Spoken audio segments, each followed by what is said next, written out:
معاشرت دین کا بہت ہی اہم اور افضل حصہ ہے۔ یہ وہ حصہ ہے جو عملی طور پر لوگوں کو اسلام کی دعوت دینے کے لیے بھی بہت اہمیت رکھتا ہے۔ یعنی معاشرت اگر اچھی ہوگی تو جو اسلام سے دور ہیں وہ بھی یہ دیکھیں گے کہ ان لوگوں کی معاشرت پرکشش ہے، ان کے اندر نظم و ضبط ہے، ان کے اندر ترتیب ہے وغیرہ وغیرہ، تو اس سے لوگوں کو اسلام کی طرف رغبت بڑھے گی اور بڑھتی رہی ہے۔ ماضی میں تاریخ ہماری اس بات کی شاہد ہے۔ تو اس کی وجہ سے لوگوں کو اسلام کی طرف رغبت ہوتی ہے۔ لیکن اگر معاشرت میں خرابیاں ہوں، معاشرت اچھی نہ ہو، تو نہ صرف یہ کہ وہ ایک بسا اوقات گناہ ہے، گناہ ہونے کے ساتھ ساتھ لوگوں کو اسلام سے دور کرنے کا ایک ذریعہ بن جاتا ہے۔ مثلاً عرض کرتا ہوں کہ شریعت نے اس بات کا اہتمام فرمایا ہے کہ کسی بھی انسان کو دوسرے سے کوئی تکلیف نہ پہنچے۔ المسلم من سلم المسلمون من لسانہ و یدہ، ساری معاشرت کا لب لباب سرکار دو عالم صلی اللہ علیہ وسلم نے ان چند لفظوں میں بیان فرمایا اور اس کا اتنا اہتمام فرمایا ہے کہ قدم قدم پر اس بات کی رعایت ہے کہ اپنی ذات سے کسی دوسرے کو تکلیف نہ پہنچے۔ میں عرض کیا کرتا ہوں کہ مسجد میں جماعت سے نماز پڑھنا کتنی فضیلت کی بات ہے اور کتنی اس کی تاکید فرمائی گئی ہے۔ یہ فرمایا گیا ہے کہ سرکار دو عالم صلی اللہ علیہ وسلم نے ارشاد فرمایا کہ جو لوگ مسجد میں جماعت کے لیے نہیں آتے میرا دل چاہتا ہے کہ ان کے گھر جا کر جلا دوں۔ لیکن یہ فرمایا گیا کہ اگر کوئی شخص ایسا ہے جس کی کوئی ایسا بیمار ہے کہ اس کے جسم سے بدبو آتی ہے اور اگر وہ کہیں جا کر جماعت میں کھڑا ہوگا تو لوگوں کو بدبو آئے گی، تو اس کے لیے جماعت میں جانا جائز نہیں، گھر میں بیٹھ کے نماز پڑھے۔ کیوں؟ جماعت کی فضیلت کو چھوڑ دے، اس لیے چھوڑ دے کہ میری ذات سے کسی کو تکلیف نہ پہنچے۔ یہ اتنا اہتمام فرمایا ہے شریعت۔ قدم قدم پر آپ دیکھیں گے مثالیں کہ شریعت کے احکام یہ ہے۔ میرے والد ماجد حضرت مولانا مفتی محمد شفیع صاحب قدس اللہ تعالی سرہ، اللہ تعالیٰ ان کے درجات بلند فرمائے، ایک مرتبہ ایسا ہوا، ہم بچپن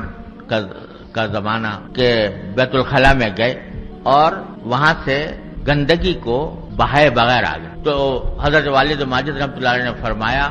بعد میں کہ تم سمجھتے ہو کہ صرف یہ ایسے ہی غلطی ہو گئی، یہ تم نے گناہ کبیرہ کا ارتکاب کیا ہے، اس لیے کہ دوسرا آدمی جب آئے گا اس کو نفرت ہوگی، اس کو تکلیف پہنچے گی، اور کسی کو بلا وجہ ناحق تکلیف پہنچانا گناہ کبیرہ ہے، تو گناہ کبیرہ کا مرتکب ہو تم۔ اس وقت احساس ہوا کہ دیکھو دین ہمارا وہ ان باتوں کی طرف ہمارا دھیان نہیں جاتا کہ ہم یہ گناہ کبیرہ کا ارتکاب کر رہے ہیں، لیکن کر رہے ہیں۔ اور ایک تو ہے طہارت، طہارت تو شرائط نماز میں سے ہے، شرائط عبادت میں سے ہے۔ طہارت کے اللہ تبارک و تعالی نے اس کے اپنے آداب، اس کے احکام دیے ہیں، وہ تو خیر مطلوب ہے ہی، فرائض میں سے ہے، لیکن ایک ہے نظافت، ستھرائی، یہ بھی طہارت کے ساتھ نظافت بھی مطلوب ہے، اور وہ اس لیے مطلوب ہے کہ اگر وہ نظافت کا اہتمام نہیں کیا جائے گا تو دوسرے آدمی کے لیے تکلیف کا باعث ہوگا۔ اس کا نتیجہ یہ ہے کہ چونکہ یہ بات ہمارے معاشرت کے حصے میں اس درجے میں داخل نہیں ہوئی، اس کا نتیجہ یہ ہے کہ بعض اوقات ہم لوگ دوسروں کے لیے باعث نفرت بن جاتے ہیں۔ آپس میں ہم بیٹھے ہیں، اس لیے بلا تکلف عرض کرتا ہوں کہ بعض یہ مغربی اقوام ہیں، ان کے ہاں طہارت کا تو کوئی تصور ہے نہیں، اندر سے دیکھو تو گندے ہی گندے، اس واسطے کہ طہارت جب نہیں تو گندگی ہے، لیکن نظافت کا اہتمام انہوں نے کیا۔ اس نظافت کا اہتمام کرنے کا نتیجہ یہ ہے کہ ان کے غسل خانوں میں اگر جاؤ، جو عام غسل خانے ہیں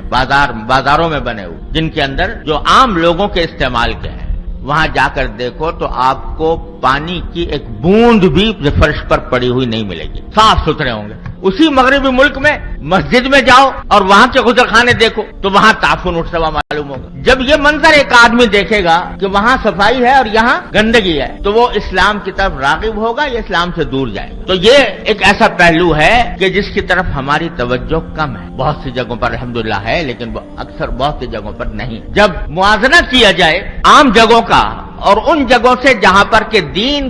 کے مراکز ہیں جو دین کی تعلیم و تربیت دے رہے ہیں، تو وہاں پر جا کر اگر یہ گندگی نظر آئے گی، صفائی نہیں ہوگی، نظافت نہیں ہوگی، تو وہ ہم اسلام اور مسلمانوں کا غلط تصور دنیا کے سامنے پیش کریں گے۔ اس کی طرف توجہ کی